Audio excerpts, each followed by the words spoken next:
I hope you all are fine and doing well. So I welcome you all in the next video tutorial of pharmacognosy and phytochemistry 2. And we have started unit number 4, that is the industrial production, estimation and the utilization of the following phytoconstituents. And we have covered the first phytoconstituent, that is the frost column. So in this video tutorial, we are going to cover yet another important phytoconstituent from the topic of our syllabus, that is the diosgenin. So let's start. Yes, it is also known as the rheumatism root. This is very important for the examination point of view. Yes, it is obtained. It is used as a glycoside. It is a saponin glycoside. It is obtained from the tuber part of different Dioscorea species like Dioscorea deltoidea, Dioscorea bulbifera, Dioscorea compositae, etc. I just want to show you the photograph of this plant. That is the, yes, this is the Dioscorea deltoidea species. This is the tuber part is used. So this is the plant. Okay, as you can see here, so these are the various photographs. So this is the entire plant. Okay, so I hope this is now photograph is clear to you about this Dioscorea plant. One can also grow them in your pots in your garden. So let's start the plant. So yes, we yet again see the syllabus. We have to focus upon the industrial production, estimation and the utilization part. So let's go directly by the its industrial production, that is the about the chemicals and the extraction isolation procedure. So far as the chemical constituents are present, yes, they contain 4 to 6% pseudotyl sapogenins, and the chief constituent is the diosgenin, that is in our syllabus. So let's see the structure of first of all diosgenin. So as you can see, this is the structure of the diosgenin. So I hope this is clear to you. And don't worry, I will definitely going to explain the structure also, but in the later videos I will prepare different videos related to this important structure that is in our syllabus. As I hope you remember about the saponin glycoside, and this is a saponin containing drug. So it is a saponin glycoside, and they are of two types, pentacyclic triterpenoid or tetracyclic triterpenoids. So we will cover the detailed structure in the upcoming videos also. Okay, but you have to remember the structure of some of the important compounds that are mentioned in our syllabus. You have to remember about all the structures that is in syllabus, because in examination, examiner might ask about the in 2 marks question about the chemical structure of the following important phytoconstituents. Okay, that's why they are important. So about the extraction method, first of all we will take tubers, because we know tubers are the part used, and it was first of all cut into small pieces and then it was finally crushed. So there is an important procedure, that is we will do two methods. This is method 1 and this is the method 2 for the isolation of this compound, that is diosgenin. So first of all you will take the tuber in method 1, that it was cut into fine pieces and crushed. Then it was subject to the fermentation for at least 4 to 10 days. And this fermented mixture was then subjected to basically hydrolysis. It was hydrolyzed using mineral acid and then it was filtered. And that filtrate was washed and dried. You can obtain your pure compound diosgenin by the fermentation process. So this is the unique one in which with the help of fermentation we can obtain diosgenin. So first of all drug was taken, it was subjected to the fermentation and then it was hydrolyzed with the mineral acid. Then you can easily obtain diosgenin. And for method 2, first of all, we will again take our drug sample and it was again cut the tubers into small pieces and dried in powder. Then what happened? Hydrolysis of diosgenin is done by mineral acid to liberate diosgenin. So this is DIOS. Okay. So basically we will do again hydrolysis here, because the hydrolysis step is why this is important in the isolation of the diosgenin, because we know in a particular drug it contains a complex mixture of phytoconstituents. So diosine, diosgenin, these are similarly related molecules that are basically they are present together and we have to liberate them for its separation purpose. So we will do the hydrolysis. Then after hydrolysis, they will filter, and after the filtration, the insoluble, the fraction we obtain, it neutralized and is further washed, and it was extracted with a non-polar solvent like PET ether, or you can also use toluene or benzene. And finally, you will obtain diazoxanine as your pure product. So far as the identification is concerned, it is generally identified by using TLC method, in which we will, again, it is a chromatographic technique, so we have to use stationary phase and the mobile phase. And for the TLC, we generally use the silica gel as a adsorbent as a stationary phase. But over here it is written pre-coated, so sometimes we can use the pre-coated TLC plates also. Okay, that is already coated with the silica gel.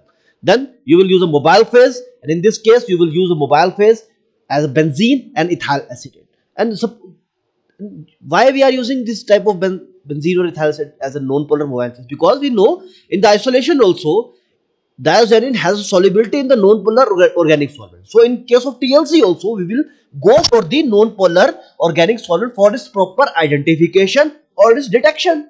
That's why we are using the benzene or ethyl acetate, the ratio 85:15. In the sample, yes, we will use a rhizome part or the tuber part. It shows a RF value of 0.42, and detecting reagent you will use here is the 50% sulfuric acid or NaClD sulfuric acid reagent is also used. Okay, either you use sulfuric acid or NaClD sulfuric acid reagent you will prepare, and you will observe the standard reddish pink color spot. Okay, and the extracted diazoxanine will show the greenish brown color spot. So this is the observation of you can observe by using the TLC procedure. So yes, it is a steroidal saponin. So don't worry, I will go into detail what is the steroid nucleus and what are the different kinds of saponins. Don't worry. So suppose, let's talk about its appearance now. It has a crystalline, it is solubility in the organic solvents and also in the acetic acid. So next is we have in our syllabus, we have covered this point now. Now look at the syllabus, we will do the estimation. We have covered the industrial production. Now we will focus upon the estimation part. So how it is estimated? So it has a simple method, it's known as the colorimetric determination. So over here I am not going to explain the colorimetric method, but in the next video I will prepare a smaller video lecture for the colorimetric method so that it will be easier for you. But for this video, just go through this procedure once. So diazoxanine, first of all, it is mixed with the solution of the antimony trichloride in a mixture of the nitrobenzene and methanol. Okay, first of all you will take your sample, that is you have isolated diazoxanine, and you will mix it with the antimony trichloride in a mixture of nitrobenzene and methanol. Then heating is necessary to develop the color. You will obtain the color, and you will measure the absorbance of both your standard and the samples at 400 to 600 nanometer against your blank reading. Okay, and you will observe the maximum absorption as the 486 nanometer. There is another procedure, that is the HPTLC procedure. For this, we have to prepare a solution containing the concentration of the diazoxanine in chloroform. You will prepare the diazoxanine and mix in the chloroform. Okay, and what is the solvent system you will take here? Yes, toluene ethyl acetate at the mobile phase, and detecting reagent in case of HPTLC. Again, you will use a Lieberman-Burkhard reagent. This reagent is used for the determination of basically steroids. Okay, so Lieberman-Burkhard reagent you will heat at 120 degrees Celsius, and finally you will get your detection at violet or blue color spot. So this is about the, you can say, the estimation. So there are two methods. First is the colorimetric method, in which first of all you will take diazoxanine and you mix it with antimony trichloride, which is already mixed in the nitrobenzene and methanol. You will heat your sample and check the absorption, which is maximum at 486 nanometer. And second method is the HPTLC method, in which you will take a stationary phase as a silica gel and the mobile phase as a solvent system, toluene is to ethyl acetate. And you will use a spraying reagent, Lieberman-Burkhard reagent, at 120 degrees Celsius.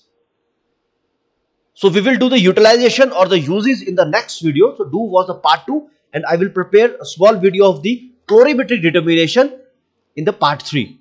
Okay, so do watch that video also. That will help you all people to know about this colorimetric method, because this method is quite common for the estimation of the natural product. So one should know about some of the basic aspects of this colorimetric method.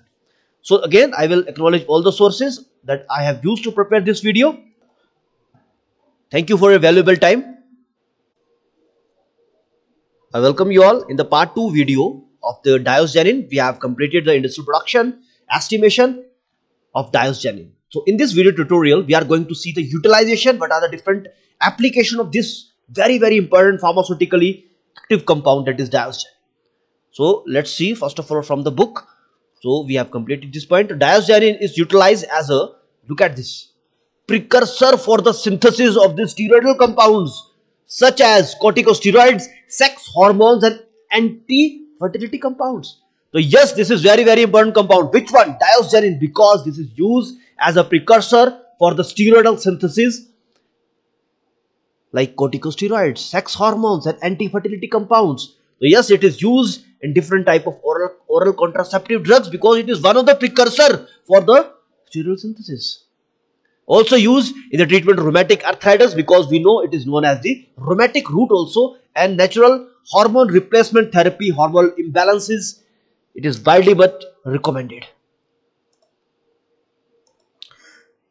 So diosgenin, it is used as an, look at this main important uses, frequently used as the main ingredient in the production of the early oral contraceptive agent, the very important drug. So yes, it is used in the treatment of rheumatoid arthritis, precursor for the oral contraceptive, sex hormones and corticosteroids. So I hope this is clear to you. So now we have completed the utilization part in this video tutorial, and in previous video we have completed the industrial production as well as the estimation of diosgenin. So yes, see again the structure of diosgenin. So I hope this is clear to you. See in the next video tutorial. I hope you all are working really hard at your home. So my advice for you, please, I request you all, do not waste your time. Start reading, start learning yourself, engage yourself in learning activities. Otherwise this precious time will go in vain. Okay, so if you have any query, you can directly call me on my personal number. I hope you all have my contact number, my email ID is there, and very soon we will going to start your test series also. An online examination platform has been procured by your institution, so we will start your test series by through this online platform.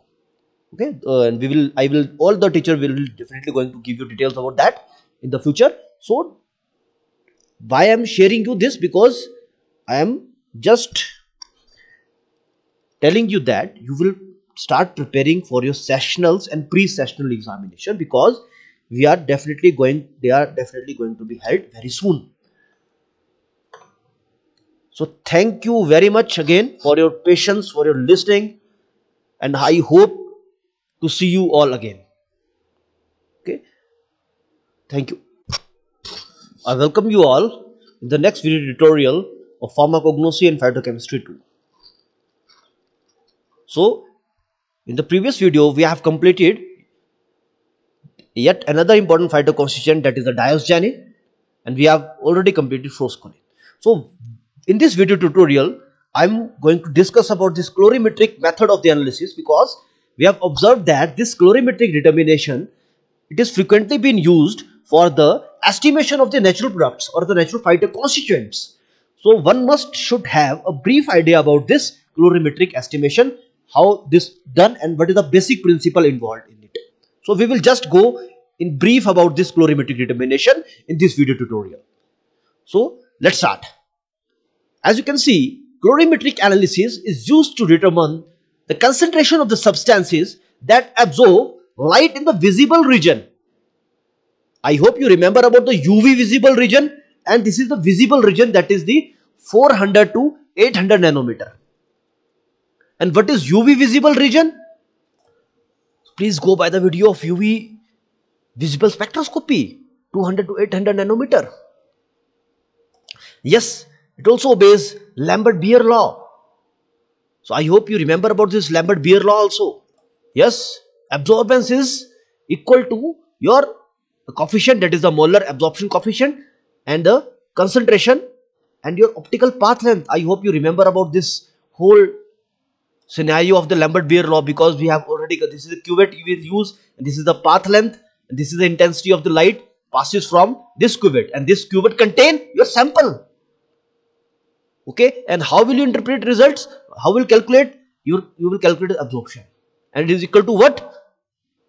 This is the formula you will used. Okay, so what will happen here? It is suitable for the colored solution, and if the sample is not colored, then it should be made colored by adding some chemicals, some complexing reagents, or some coloring reagent. So this is very simple. As you can see, this is instrumentation. Actually, this is not in your syllabus, but you have to make some brief idea. So this is a light source. First of all, you need a light source. And what is the light limit? In this, that is the visible spectra. So it supplies light up to 400 to 800 nanometer. Next important part is this lens. This is known as the collimator. And look at this. What is the function of that? It will help us to narrow your beam and aids to focus at a one point. And this is the entrance slit. So over here the light which is aligned, this is passed through this entrance slit, and you will see here a narrow beam of a particular intensity of white light is passed only through this entrance slit. Not all the light will pass. And yes, over here it's a prism, and you all know what is the function of prism. It will convert your white light into different intensities. So we can say that VIBGYOR is produced here because this white light is converted to different intensities of this light.